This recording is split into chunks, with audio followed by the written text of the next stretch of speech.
Week 13 of the NFL. And this one features the Bulls, leader at quarterback. After his last game, he's now across 3,000 yards for the season.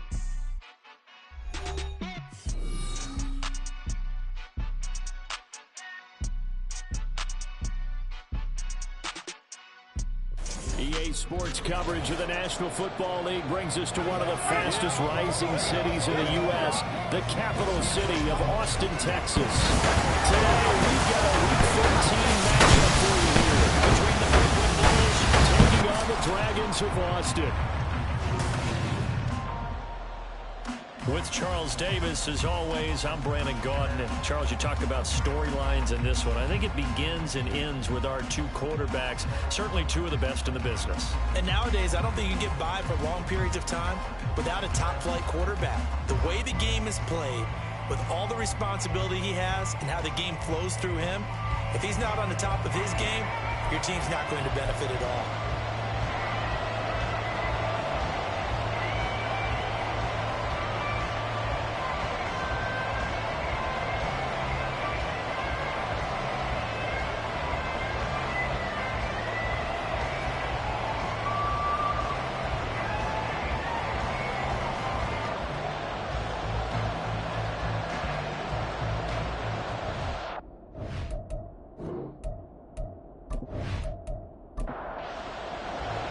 The calendar has turned to December, and we're in the home stretch now as we're underway in Week 13. From a couple yards deep, he'll bring it out of the end zone. And he'll be stopped right around where he would have been had he gone down to a knee, maybe a yard shy of there at the 24. So out comes this offense to take over for the first time. And they will be led out by their second-year quarterback. Well, the silver lining from last week, he played phenomenally, kept the ball clean, and led them to the end zone several times. You know these NFL quarterbacks, though, they trade away all those touchdowns if it meant getting the win. That's his focus this week. And that's not the start that he was looking for, as he's going to be met and dropped behind the line. It'll go as a loss of 3 right away, and it's second down.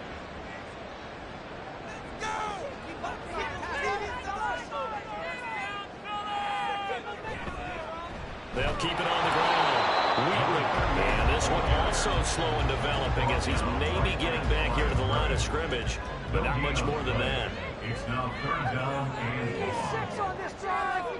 Now on third and long, they'll look to throw.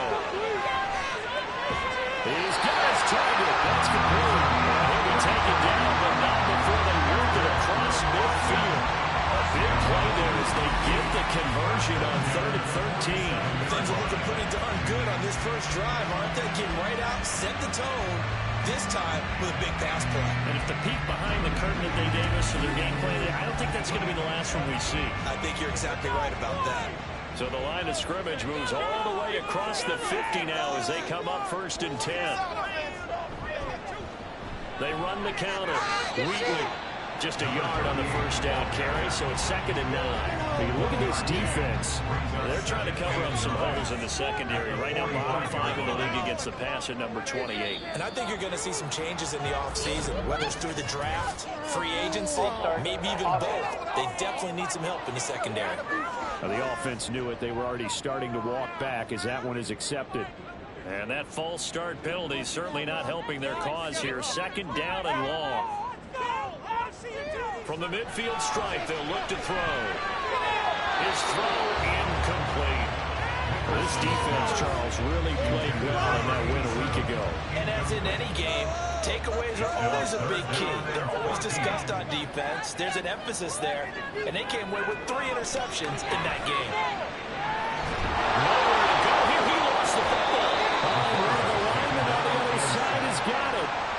Points 1, 2, and 3 in their defensive game plan was to get to the quarterback and knock the ball free. They did it there. Luckily, offense hangs on to it. Yeah, that's got to serve as a wake-up call, though, because they can't afford to let the ball go over to the defense and miss opportunities. And I'm not saying it happened here, but you know what a good rule of thumb is when a play like that occurs? You know who usually recovers it? The guy who missed his block and let his quarterback get hit.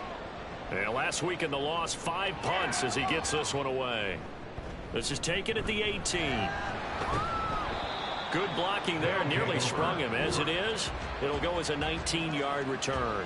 And out will come the offense as they take over. So out comes this offense to take over for the first time. And here's a look at their leader, standing 6'4".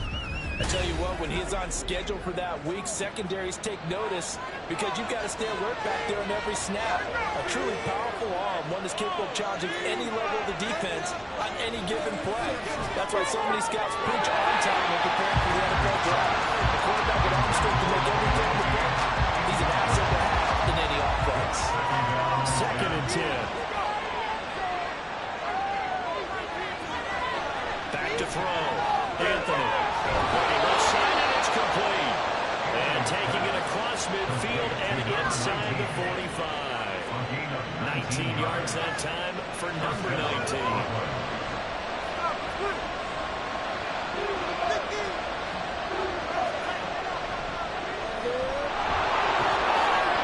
And he's got it to about the 40. These are his numbers from last week's contest. A boatload of carries, 135 yards, and a touchdown. 11 touchdowns on the ground this season, and the pride really extends throughout the entire offense. And in this case, I'm focusing on the offensive line. The leverage, the ability to get downfield, make that extra block in order to give him more space to run. They really look forward to him carrying the football because they're going to get him to the end zone. That flag accepted, and it backs the offense up a little bit. And that false start penalty certainly not helping their cause here. 2nd down and long. Looking to throw. Anthony. He's got his man on the out route. And he's going to get this inside the 30. 16 yards, a first down. And even though this is a top 5 rushing offense, and we see this especially early in the game, they're going to do their best to keep you honest. They don't want you getting the habit of stacking the box, so that's a good throw there. And they're able to come up with the first down. Throwing on first down, Anthony. Back away from attacking all game long. Here's a throw to his running back. It's complete. They get 6. That'll leave them with 3rd and 4. And I like the idea. He does a nice job here to pick up yardage. Able to find the open man. That's complete. On 3rd down, and that sets up a 1st and goal. That's a sharp throw right there on 3rd down. They're looking to get the first points of the game, and they certainly don't want to be on a field goal. So that's a nice job to get the hook up and set up a 1st and goal. They go play action here on 4-yard line. 2nd and goal. Now Mason gets around him. And he'll be stopped about a yard shy of the goal line after a pickup of about 3. They've gotten it to the 1. Can they get that final yard here on 3rd and goal? And they'll try and run the option to pick it up. And he will not only not get the yard he needed, he goes the wrong direction. A 3-yard loss. 4th down now. Boy, some plays you can just sort of tell they're not going to work from the start, and that was one of them right there. Yeah, I mean, he had every option taken away, and so all that was left for him to do was to try and keep it himself, but even he knew that he had nowhere to go. And the 10-year half knocks it through the goalpost.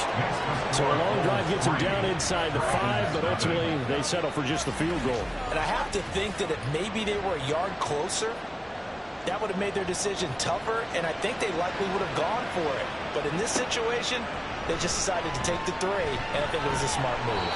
And not much happening on the return as he'll get this to about the